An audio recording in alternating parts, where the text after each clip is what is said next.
Atriz, produtora, professora de teatro. A nossa convidada especial de hoje é Luíse Cardoso, uma artista de destaque em dezenas de trabalhos nos palcos, no cinema e na televisão.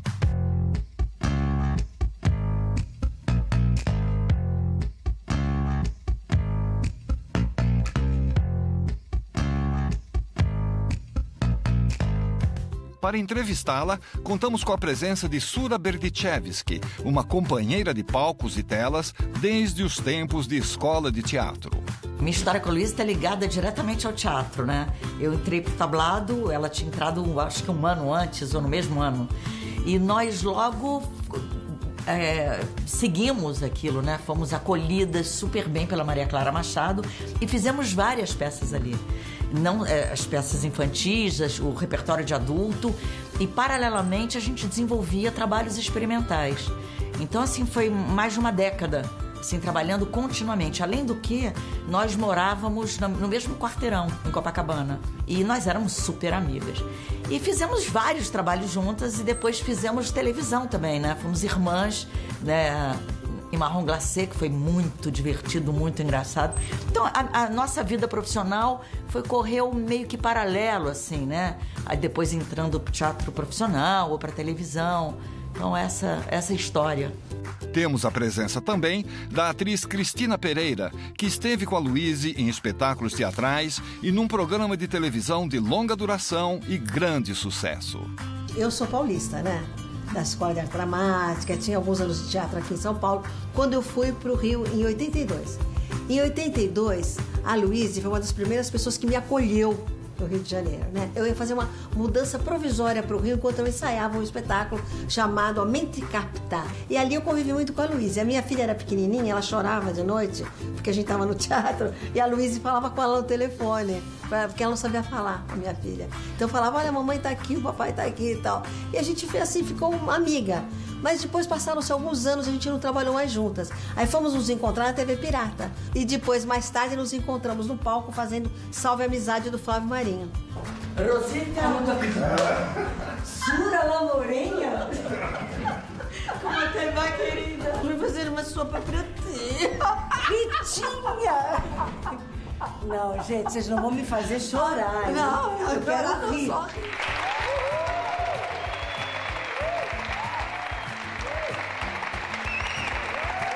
Luíse Cardoso.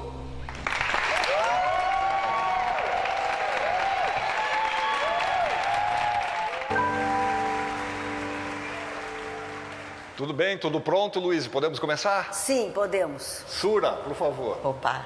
Luíse, então desde o início, né? Por que o seu pai te deu o nome de Luíse? Por causa de uma música do Maurice Chevalier, que quando ele era garoto, ele assistiu um filme que é assim... Tararara, nanana, Luiz, nara Luiz, lara Luiz... Eu não sei falar francês. Aí ele prometeu a si próprio que se um dia ele tivesse uma filha, essa filha se chamaria Luiz. Então foi por isso. E uma época ele queria dar o meu nome de Svetlana.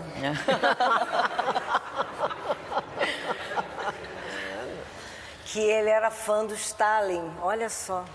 Aí imagina eu criança, minha filha, como é que você chama? Não ia conseguir falar, né? Aí minha mãe não deixou, ficou Luiz mesmo. E a Clara sempre chamava, né, de Luiz. Ela gostava com pronúncia francesa, a Maria Clara Machado. A Maria Clara Machado, quando ela estava brava comigo, ela falava Luiz. Eu falava, aí vem bronca. Pronto. Entendeu? Porque eu tinha aprontado alguma. Luíse, essa canção é de um filme de 1929, a gente tem um vídeo aí do Maurice Chevalier cantando Luiz. Jura? Every little breeze seems to whisper Louise. Birds in the trees seem to twitter Louise. Each little rose tells me it knows I love you. Love you. Every little beat that I feel in my heart seems to repeat what I felt at the start. Each little sigh tells me that I adore you, Louise. Anyone can see why I wanted your kiss. It has to be, but the wonder is this. Can it be true? Someone like you could love me, Louise.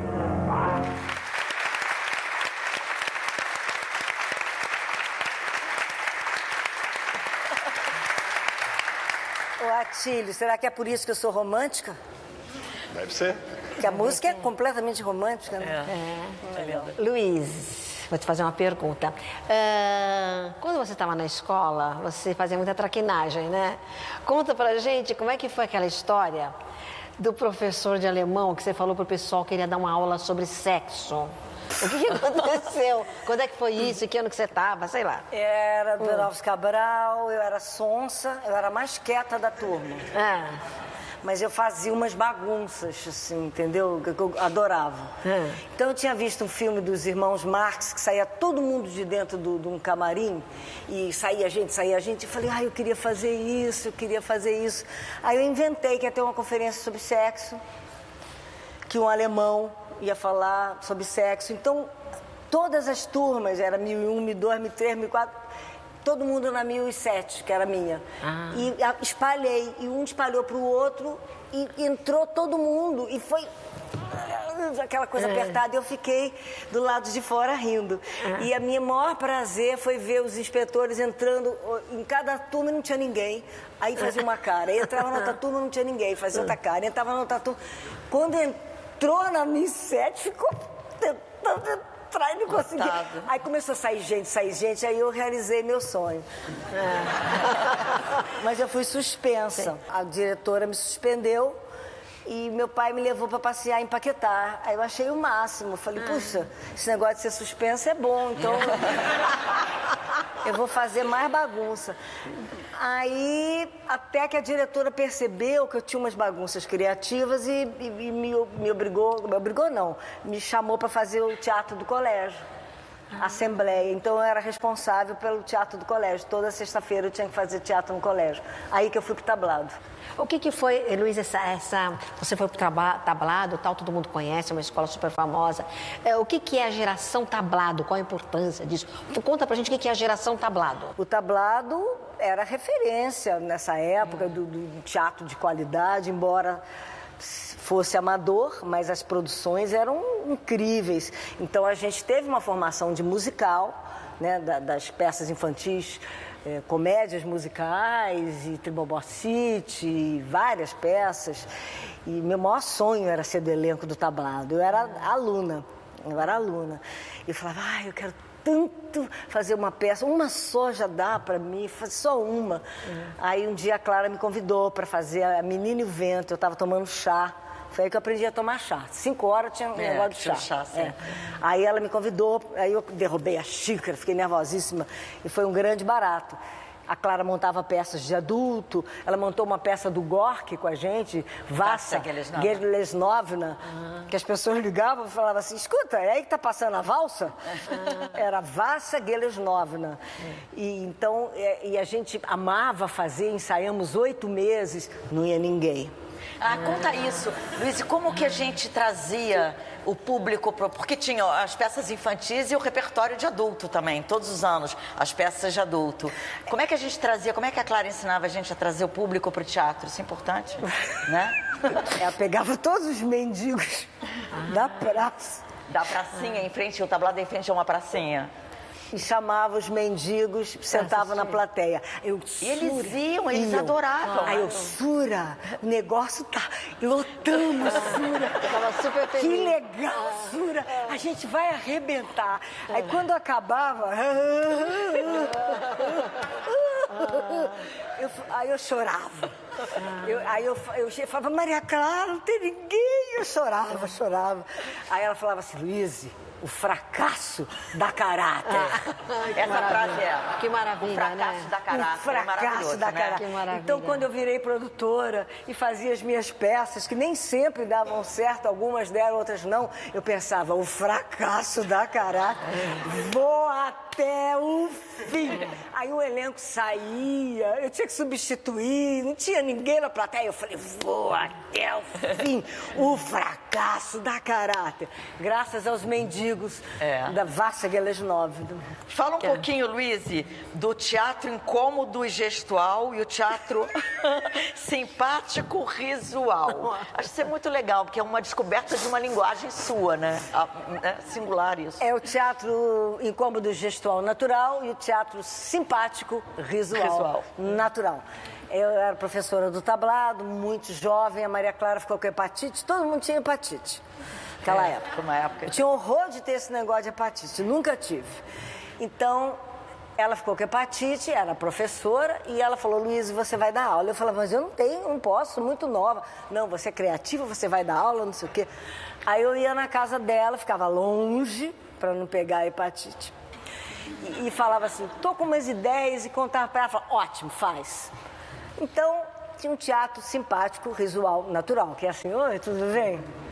Você é horrorosa, eu te detesto. A sua mãe é uma mocreia. Eu vou dar na cara de você, porque eu odeio você, queridinha. E era tudo assim.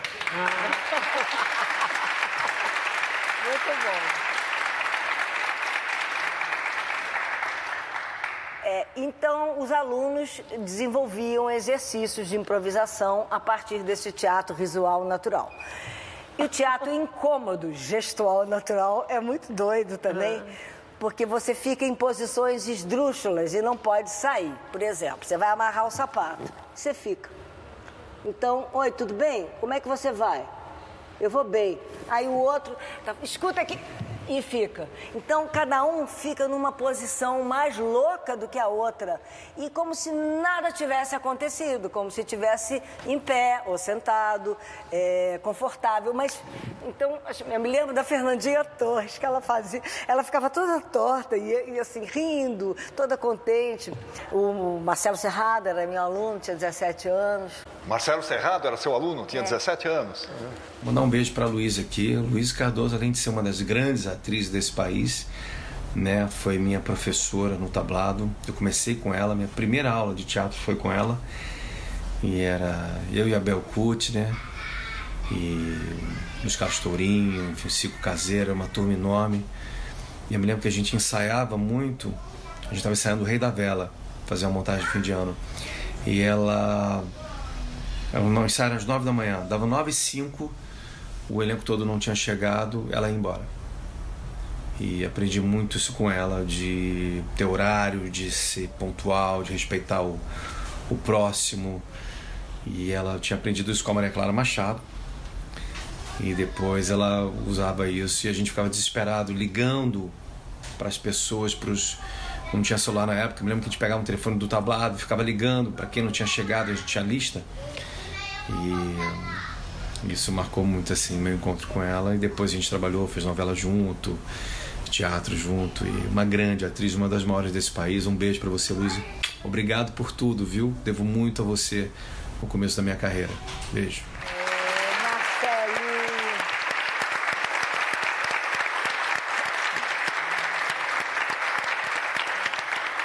Marcelinho chegou tímido com 17 anos, lindo, lindo, lindo, lindo, lindo. E a gente fazia o Rei da Vela, ele acabou saindo muito bem, muito bem. Ele fazia o terceiro ato. E no início eu dava cada bronca nele. Presta atenção, Marcelo! Eu era brava com ele, porque eu sabia que ele podia render muito. E aí eu brigava com ele, mas ele ia, ele é tinhoso. Luíse, me diz uma coisa, como é que foi pra você fazer um gato na peça O Dragão, né, Sura? Dragão da Gente Farsa. Era maravilhoso o trabalho. Eu era a gata da Sura, né? Era incrível, um trabalho corporal, um trabalho incrível. A gente, Cristina, a gente teve a sorte de poder ensaiar 8 meses. E essa peça teve público. Essa teve público. Teve gente, que legal. Bom, aí eu tive a sorte também do bailarino e coreógrafo Michel Robin, do Coringa Grupo de Dança, me ajudar. Ele ia no tablado e ficava trabalhando comigo esse gato. E aí eu arrumei um gato que chamava Tati. E eu ficava imitando a minha gata, eu ficava o dia inteiro gatando. Então eu desenvolvi uma coisa de gato com ela. Então eu incorporei. Era incrível o trabalho. Eu incorporei. Era incrível. Que ano foi isso? Foi em 75. 75. Nós sofremos 320 cortes da censura. Eu fiquei fora de si. Fiquei nervosíssima porque cortou o gato todo. E é uma loucura porque cortavam na véspera, né? Às vezes no dia. Claro. Então, lidar Ficava com mutilado, isso era... O gato era monstruosidade. subversivo, entendeu? Ele ia para os subúrbios miar, entendeu? Era incrível. E o Lancelot era o herói nacional, entendeu? E o gato estava dormindo. E ele despertava, que tinha um dragão que ameaçava a cidade. Essa peça é incrível, é uma peça de adultos. É uma fantasia política. É uma peça genial. Veio a ditadura e, eu tive um ataque, eu não queria aceitar. Sabe o que eu fiz? Fui botando os textos, voltou todos os textos. Eu fui falando, ninguém foi percebendo, voltou. Agora a gente queria que você falasse um pouco sobre o grupo Disritmia. O Disritmia, como diz o nome, né, era ritmo e movimento. Criado a partir das aulas do tablado, desse teatro incômodo, gestual natural, do simpático risual natural. Tinha pouco texto, era mais som e movimento, e a gente criticava muito os preconceitos. Eram todos alunos do tablado. Eram alunos do tablado que se profissionalizaram. Já eram colegas, o próprio então, trabalho, né? Vocês saíram de lá já com esse trabalho. Fomos para o Cacilda Becker, para o Teatro Ipanema, tinha Catarina Bidala, Fernandinha Torres. Fernandinha Torres fez no tablado, não foi no Cacilda Becker, mas Fernandinha arrasava. Ela fazia uma sequência que era um bar vazio, que ela entrava com vontade de fazer xixi. Mas ao contrário, o bar estava cheio, mas não tinha ninguém. Só tinha o som do bar. Então ela vinha toda se contorcendo e você via aquelas pessoas. Quando ela chegava do outro lado, o banheiro era do lado de cá. Aí ela voltava. Era só isso, era muito legal.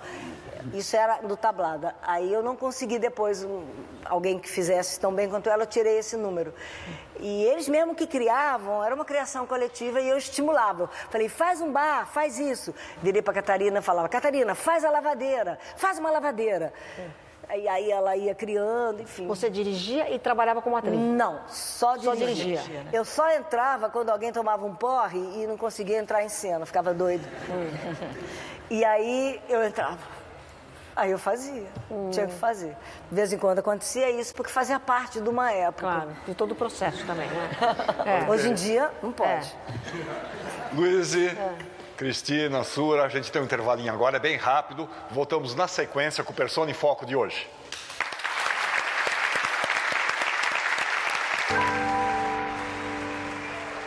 O Persona em Foco de hoje está recebendo a Sura Berdichevski e a Cristina Pereira e elas estão conduzindo o bate-papo com a Luíse Cardoso.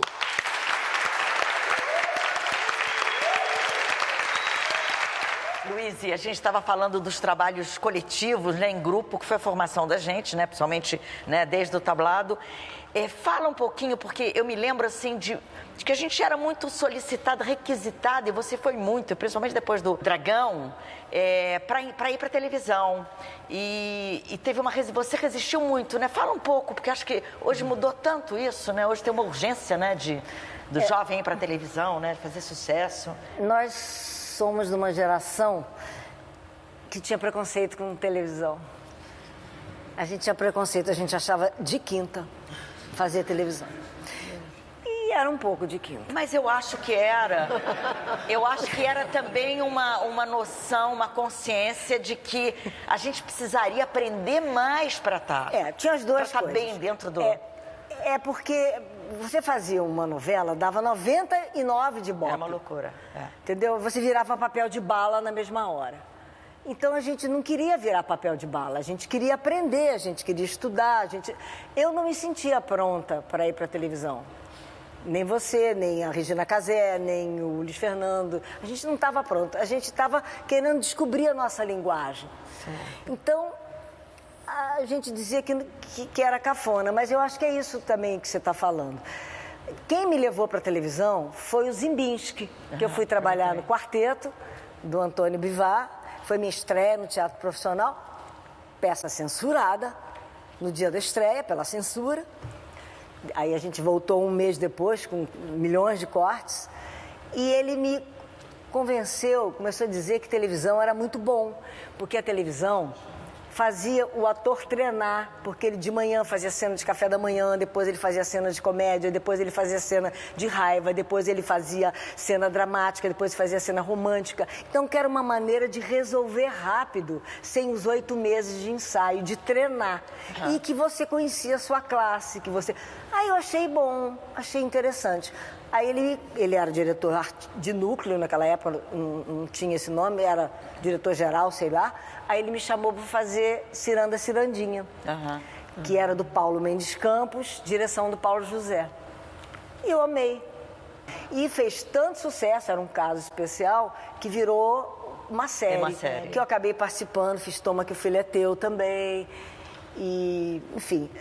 aí eu acabei fazendo novela do Rubens Evald Filho, Gina, e que eu era filha da Cristiane Torlone. Era muito engraçado, né? É porque a Cristiane começava e envelhecia, com 40 anos nascia eu. Então ela pintava o cabelo todo de branco. Era muito engraçado. E o Diogo Vilela era meu tio, também o cabelo todo pintado de branco. E eu deitava nos peitos da Cris, falava mamãe. Até hoje, encontro com a Cris, ela fala, Luiz é meu bebê, ninguém entende nada. Luiz, você mencionou aí a sua estreia no teatro profissional, que foi com O Quarteto. Quem será dessa peça que mandou uma mensagem para você? Luiz Cardoso é, sem dúvida, um dos grandes talentos do nosso país. Eu tive o privilégio e a honra de trabalhar com ela em sua estreia em teatro, em 76, 77, no Teatro Ipanema, quando fizemos a peça O Quarteto, de Antônio Bivar, ao lado de Zimbinski e a cantora Marlene. De lá para cá, sua trajetória tem sido brilhante, com grandes trabalhos na televisão, no cinema e no teatro. Fica aqui o meu registro, o meu carinho, a minha admiração por este grande talento que é Luiz Cardoso. Seja feliz, um grande abraço e que Deus a abençoe.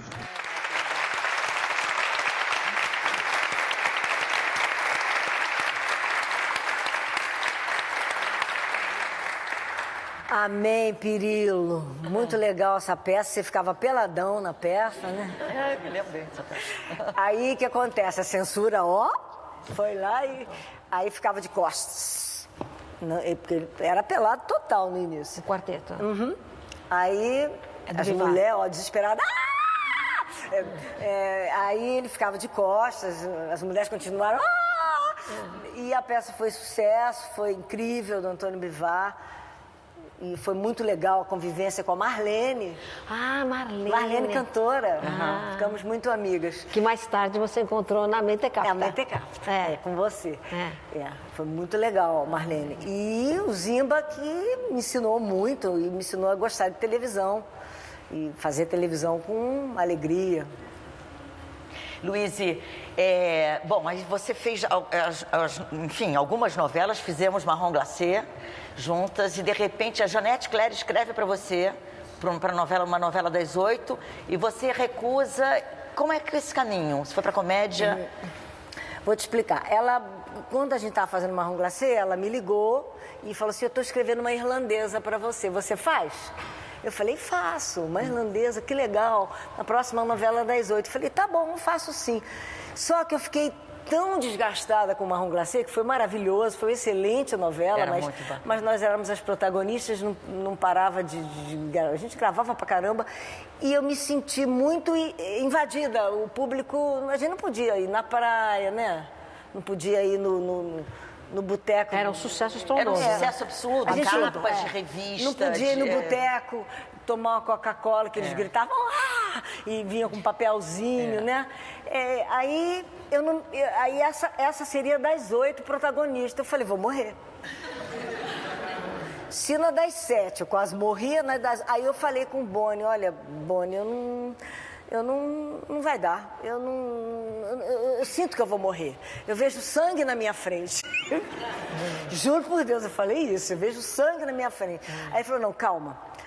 Eu falei, eu queria fazer comédia, eu queria ficar com o meu grupo de ritmia. Ele falou, vou te botar num negócio que você vai gostar. Me botou no Vivo Gordo. Aí falou, ó, você vai sair da protagonista e vai fazer coadjuvante. Eu falei, não tem importância. Foi genial, porque aí eu contracenei com Jô Soares, Costinha, Henriqueta Brieba, Desi Gonçalves. Gente, tanta gente bacana. Foi incrível. Emma Dávila entrou. E eu ficava assim, E aí eu fazia a garota gostosa de biquíni, eu fazia papel de papagaio, eu fazia a velhinha. Me lembro que eu namorava o Guel Arraes, ele foi me buscar, eu estava vestida de papagaio, aí ele, oi. Aí eu falei com ele, oi, ele ficou assim. Eu falei, sou eu. Aí ele falou, que susto, tem esse papagaio aqui em cima de mim. Era eu. Aí depois, quando rolou a TV Pirata, foi legal, porque eu já tinha tido essa experiência no Vivo Gordo e aprendi muito com o Jô Soares. Foi um gentleman comigo, um grande amigo, um grande artista. E eu pegava carona com ele, ele tinha uma moto rosa. E eu ia assim na moto. Muito bom. Porque ele estava bem gordinho. E foi agradabilíssimo. Aí depois me tiraram, me botaram para fazer outra mocinha na novela Champanhe, que eu chorava. E aí já foi ótimo, porque eu já tinha diluído, descansado um pouco da mocinha. E feito aquilo que você gosta porque de fazer. a mocinha é muito difícil, ainda mais naquela época. Ela era só boa. Porque mudou muito a E televisão. você fazia a mocinha amar. E eu fazia a mocinha boa. É verdade. Então a mocinha boa é Ficou fogo. com raiva, de repente vocês viram. Não fiquei com raiva, Voltou. Aproveitou mais. A mocinha boa é fogo. Difícil, né? É difícil, Deve é ser difícil. difícil. Eu chorava. Eu sei porque eu nunca fiz um mocinha. ano em cartaz e você não praticamente no mesmo diapasão, né? E eu perdi o herói pra ela. Aí o Brasil inteiro me escrevia cartas querendo casar comigo. Eu fiquei apavorada. A relação do público com a televisão era diferente, Era né? diferente. Dos atores. Tanto com raiva, quando se fazia uma vilã, as pessoas queriam bater na cara do ator, perseguiam a atriz na rua, não é? Quando eu fiz Cambalacho, que eu era vilã, eu entrei no táxi e ele falou, você não. É porque você era a falsa filha dela, né? Você acabou... Depois eu acabei sendo a Você é a verdadeira no último verdadeira. capítulo, Você também? Não, eu era a falsa filha da Fernanda Montenegro, Cambalacho. Daniela. E que depois descobriria que ela era falsa e ela entrou fazendo a último verdadeira. capítulo, Então eu maltratava a minha mãe, eu era horrível. Aí eu entrei no táxi, ele, você não, pode sair. Eu falei, mas moço, pelo amor de Deus, eu preciso ir para o aeroporto. Ele falou, você não entra nem a pau no meu táxi. Quando você diz que gosta muito de comédia, Luíse, você acha que você é principalmente porque você é dessas pessoas que riem de si mesmo, de mesmas, né? De si próprios. Como é que será o português claro para falar isso? Eu preciso ver. Como é que será, né? Rir de si mesma. Você ri de si mesma, né? Eu ri, eu sou ridícula. Isso é uma filosofia de vida, né? Assim. Às vezes eu faço cada coisa, eu não vou contar, não. Não, tá? então não conta. Conta.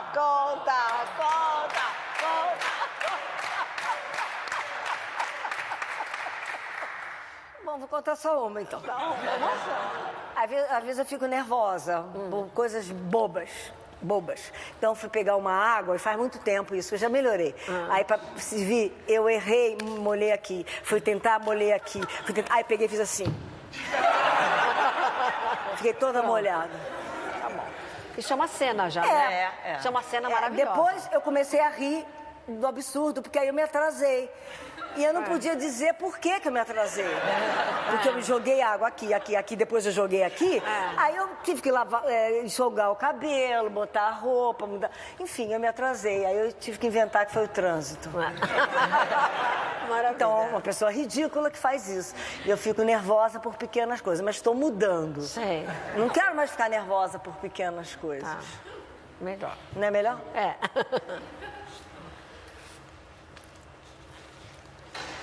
Pausa. Pausa para a ficha. Vamos dançar. Pausa para a ficha.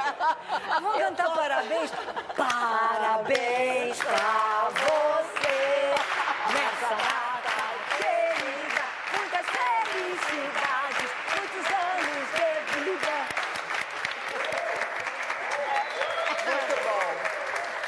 É para ninguém aniversariante do dia, né? Isso é a Sura que fazia isso. Mentira, nunca fiz isso. A Sura chegava no restaurante, dava pausa, ela falava assim, gente, vamos cantar parabéns. Eu não me lembro disso. Luíse, vamos voltar aqui para os trabalhos. Você, no Tempo e o Vento, você trabalhou com a Lilian Lemmertz, era a mesma personagem, né? Com a Lélia Abramo. Como foi isso? Olha, hoje em dia tem laboratório, tem Milevix, tem ensaio, tem mil coisas, é incrível. Naquela época a gente nem se encontrou. Não, Só na hora. Se encontrou. Não se encontrou. Não, porque eu fazia a Bibiana jovem, a Lilian Lemmertz fazia a Bibiana do meio e a Lélia Abramo fazia a Bibiana velha. Então, eu aprendi a rocar, porque eu sou Caxias e eu amei rocar. A única coisa que eu encontrei com a Lilian Lemmertz é que ela não conseguiu aprender a rocar e eu rocava pra ela. Mas eu não encontrava com ela. Mas, por incrível que pareça, eu e a Lélia Abramo fizemos os mesmos gestos, mesmo tom. A gente combinou sem ter encontrado, assim, não sei como. É incrível isso. Eu acho que foi a direção do Paulo José e da Denise Saraceni que orientaram, porque volta e meia cortava da Bibiana jovem para a velha, entendeu? E a do meio era uma coisa mais particular que a Lilian Lemmertz fez. Então, foi a direção que uniu. Luiz, vocês estão falando aí do Tempo e o Vento. A gente tem um depoimento em áudio de alguém muito importante nessa novela. Vamos dar uma olhada? A querida Luíse Cardoso fez parte de momentos muito especiais, assim, da minha formação de diretora na televisão. O nosso primeiro trabalho, se não me engano, foi na Bibiana, uma queridíssima personagem Bibiana, do livro O Tempo e o Vento, de Érico Veríssimo. Ai, minha Nossa Senhora dos Aflitos, clarão de luz, espelho sem chama, ajudai. Apare os golpes, desvia a morte, que não é dele essa hora, nem essa sua aprovação. Tem piedade dele, Senhora, pois se matar será um assassino e se morrer... Tem piedade de mim, Senhora. Como foram marcantes os seus trabalhos comigo. Parabéns, querida Luíse. Que você continue criando personagens maravilhosos. Um beijo, saudade.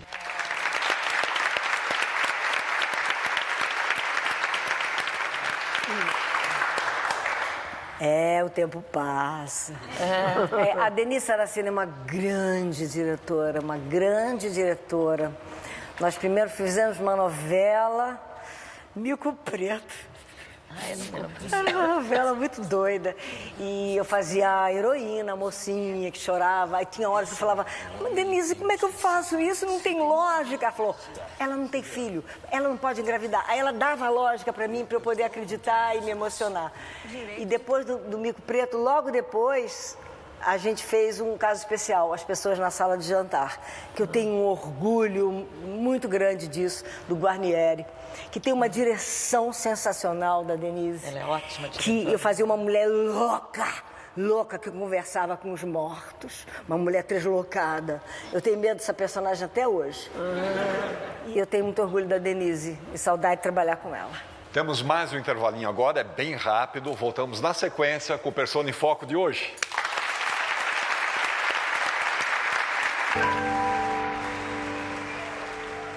Pronto, já estamos de volta. Hoje a Cristina Pereira e a Sura Berdichevski estão conversando com Luíse Cardoso.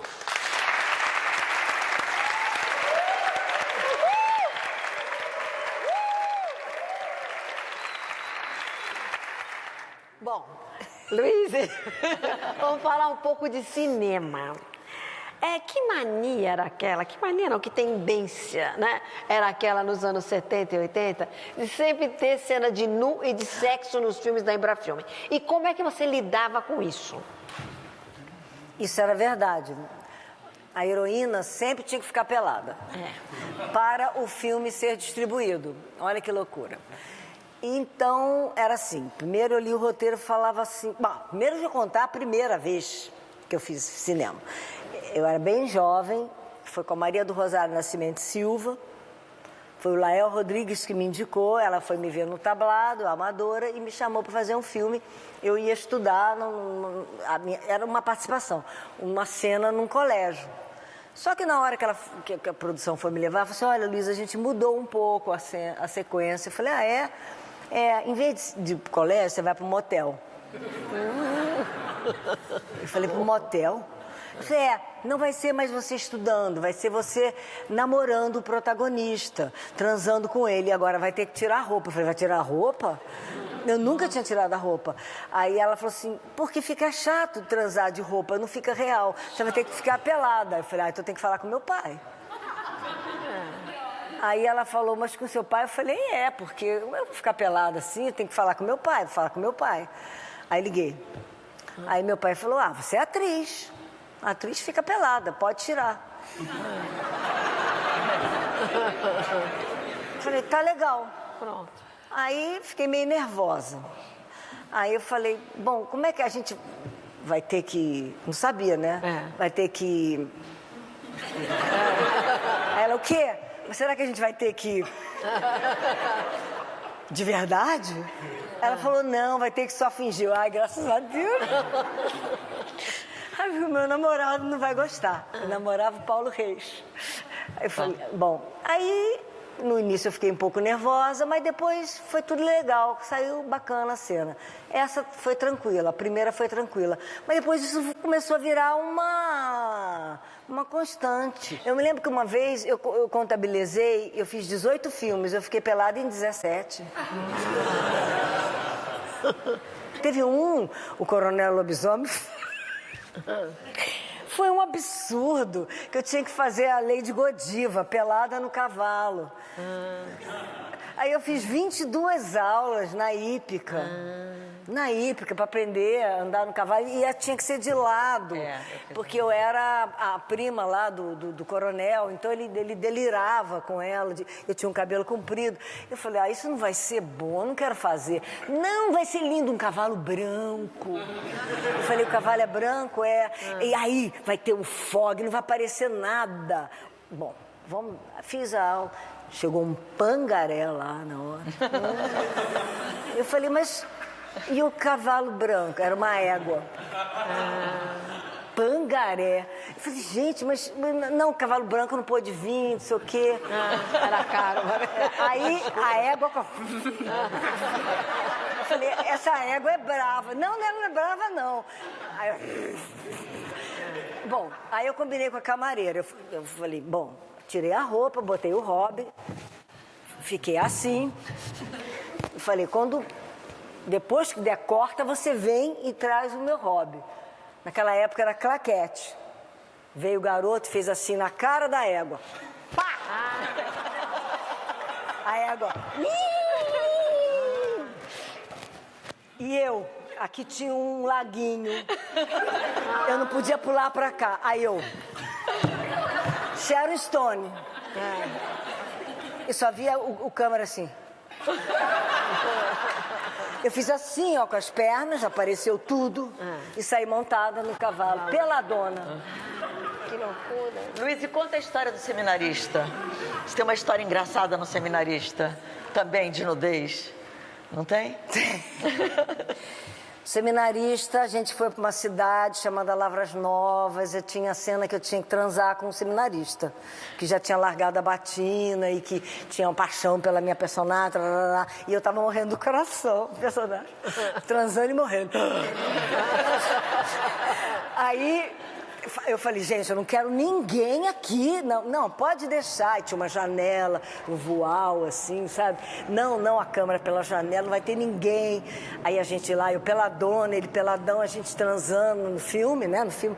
Acabou quando eu saio de hobby, a cidade inteira batendo palma. Estavam assistindo pela janela. Tinha até um cachorro. Juro por Deus, isso não é piada. A cidade inteira assistiu tudo, pela janela. Como você foi produtora, você teve um grande sucesso, que foi o Fulaninha e Dona Coisa. Fulaninha e Dona Coisa. Foi a primeira que você produziu? Foi, 1990. E foi o maior sucesso, né, Luiz? Foi, comprei um apartamento. Que ótimo. A Fulaninha Dona Coisa foi o Nanini que me chamou, Marco Nanini, e a Thaís Portinho, que era produtora, e o Nanini era só o diretor, e o Fernando Libonati. Aí eu falei, vocês já têm produtor? Não, é a Thaís e o Fernando. Eu falei, eu quero também ser. Aí entrei, a gente botou um dinheiro primeiro, e depois a gente conseguiu Bamerindos, conseguiu mídia, a peça foi incrível, viajamos. Olha, esse depoimento que nós temos agora para você é de alguém do Fulaninha e Dona Coisa. Luíse Cardoso, minha amiga querida, tão presente na minha vida, em todos os meus começos. O nosso começo no tablado, né? O nosso primeiro tablado era o tablado original de Maria Clara Machado, que deu os primeiros passos pra gente, né? Depois a gente se separa, apesar de termos ficado muito unidas, a vida separa, eu venho para São Paulo, a gente muda de rumo, mas a gente ainda se acompanha. Meus primeiros trabalhos profissionais ainda na escola eram trabalho infantil, teatro para criança, direção do Wolf Maia, e eu, curiosamente, acabo fazendo os mesmos personagens que você fez na montagem carioca. Nós vamos nos aproximando até que tem um festival, alguma ocasião que a gente se reencontra ainda por conta desses espetáculos. E no meu começo como dramaturga eu tive a felicidade de ter tido a glória de encontrar você fazendo a Fulaninha, quer dizer, produção sua, essa investidora, realizadora, apaixonada, das pessoas mais apaixonadas pela profissão que eu conheço, um exemplo, um carinho eterno.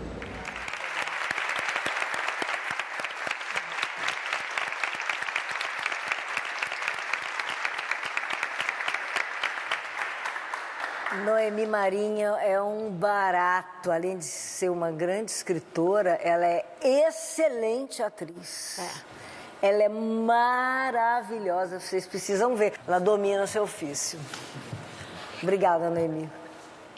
Luíse, o que você pode falar pra gente, assim, do que é dominar a plateia e não ficar na mão dela, sobre Fulaninha e Dona Coisa? E o que é o espremer o personagem, que é uma coisa que o Nanini falava? Ah, tá, boa. Lembrei. O Nanini... O que é espremer, né, o personagem? Ele dizia que nós, atores, às vezes, na comédia, ficamos muito vaidosos. Então, a gente quer ser mais engraçado que o personagem, o ator. Então, que o personagem está fazendo uma coisa, o ator vai e espreme o personagem, joga o personagem para trás e a personalidade dele fica na frente. Fica em primeiro plano, né? Fica em primeiro plano. E aí, o ator começa a fazer graça. Isso não foi o meu caso, isso não aconteceu comigo. Ele me alertou para que eu não fizesse isso. E o ator fica na frente e o público começa a rir desbragadamente, a rir, e o ator fica vaidoso e fica fazendo mais graça, e a plateia rindo, e o personagem fica triste num canto lá atrás e a peça vai pro brejo. Luíse, como foi fazer uma cachorra em cena? Que você já tinha feito o gato lá atrás e depois você fez a Silvia, né? Chamava Silvia. E como é que foi? Você acha que o fato de você ter trabalhado corporalmente, sem dúvida, mas o trabalho com composição no teatro infantil da Clara, isso te ajudou também nessas composições? Sem dúvida. O fato de eu ter feito gato lá atrás, de fazer musicais, comédias e compor, me ajudaram bastante. E a Rosela Terra Nova foi fundamental no trabalho que eu fiz com ela, da cachorra, que nós descobrimos que ela era um poodle, porque primeiro a gente começou a trabalhar o animal, então aí veio, você está fazendo uma São Bernarda, faz o poodle, que é mais leve. Eu aprendi a latir muito bem.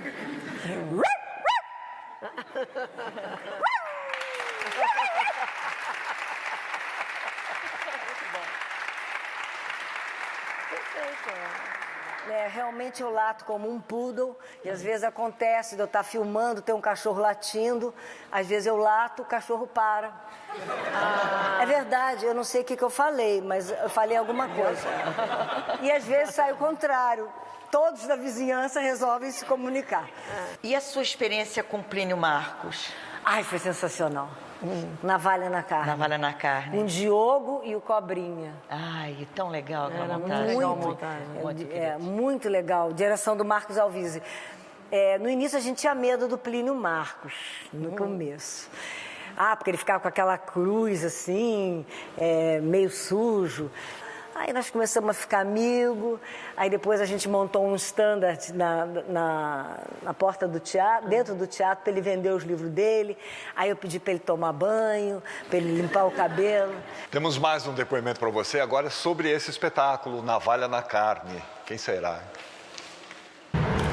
Boa noite. Olha, foi muito importante para as nossas carreiras, eu tenho certeza, tanto a minha como a da Luísa, termos feito a Navalha na Carne. Temos conhecido o Plínio Marcos, que foi muito interessante o convívio durante a temporada da peça. Plínio, que era uma pessoa incrível, nos ensinou muito. E também a aceitação do nosso espetáculo pelo Fauzi Arap, que fez a primeira montagem. Foi uma época muito interessante, tanto para mim quanto para a Luísa. Nós nos unimos bastante, foi incrível o resultado do espetáculo. Um beijo, Luísa.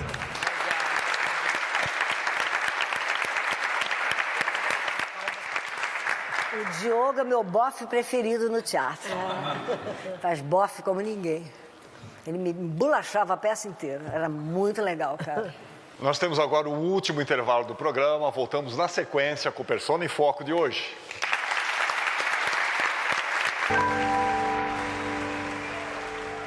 Em Foco de hoje, a Sura Berdichevsky e a Cristina Pereira e continuam conversando com a Luísa Cardoso.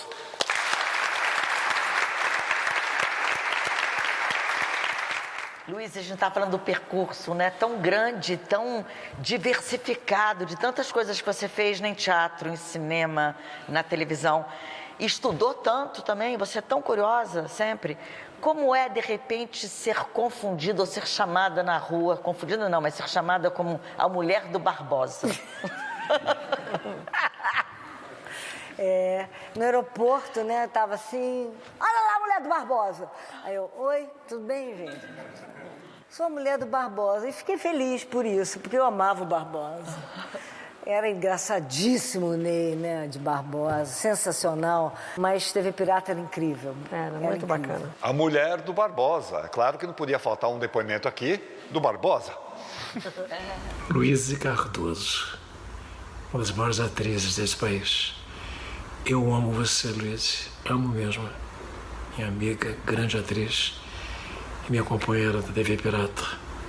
Você não pode imaginar como foi um grande prazer ter trabalhado com você na TV Pirata.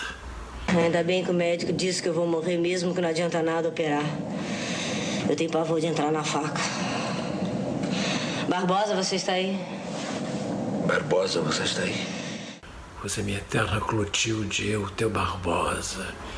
Te amo, Luísa Cardoso.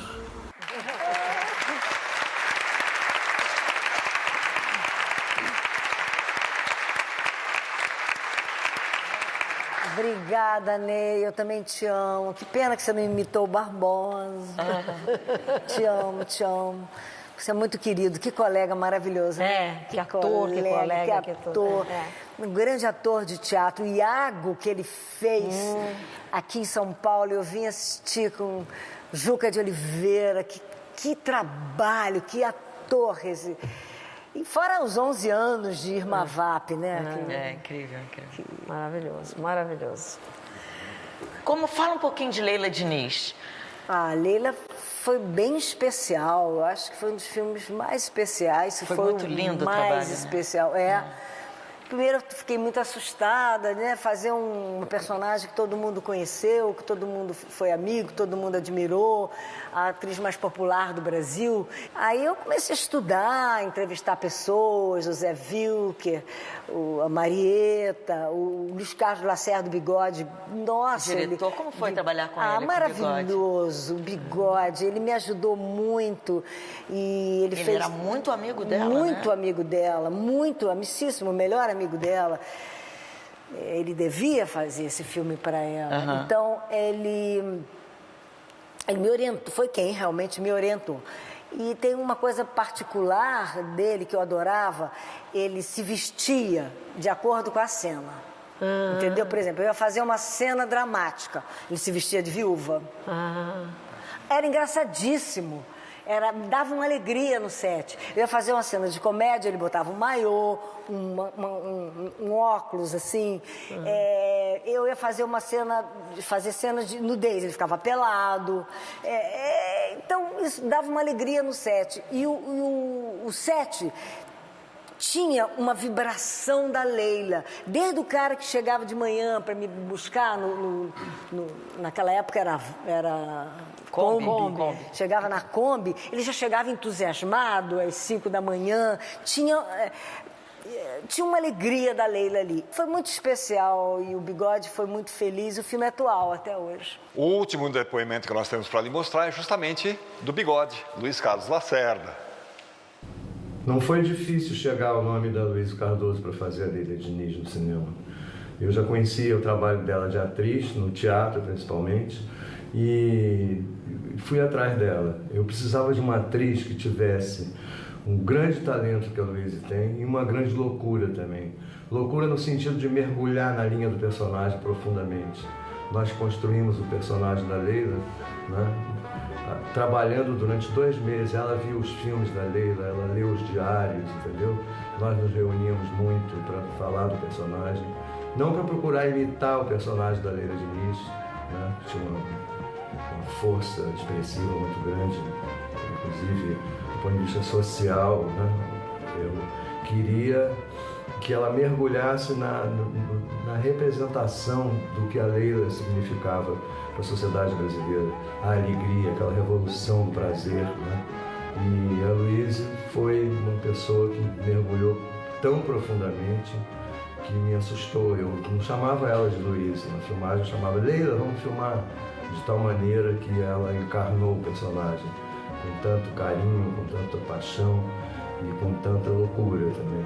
O resultado foi muito bom, ela ganhou milhões de prêmios, o filme fez um sucesso de público enorme, ganhou muitos prêmios também, e eu devo tudo isso a ela, ao talento dela e à pessoa que ela é. Muito obrigado, Luísa.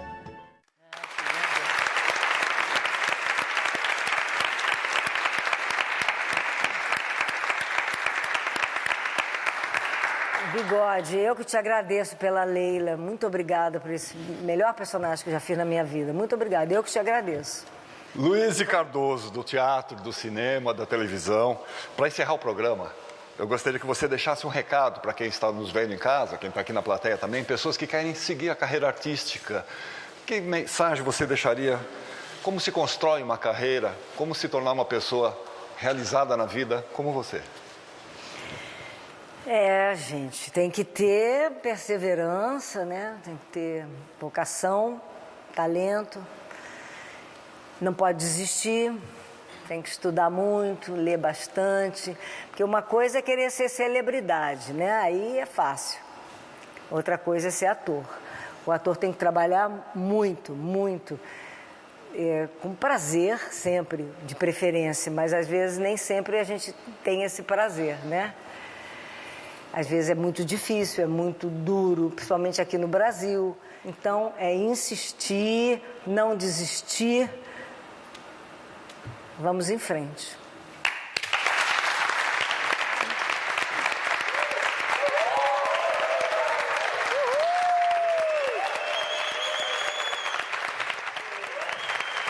Oba! Que legal! Quando você está no teatro, parece que você está fora do tempo, né? Você está numa outra dimensão, mais forte que uma meditação. O teatro, então, você vai embora, porque não para. Então, você sai dali, você sai da sua vida, sai do tempo, sai dessa mesmice, sai desses políticos idiotas, sai da pobreza, sai da miséria, sai da tristeza e entra na arte, entra na loucura. O teatro tem liberdade, entra na liberdade. E isso não tem preço.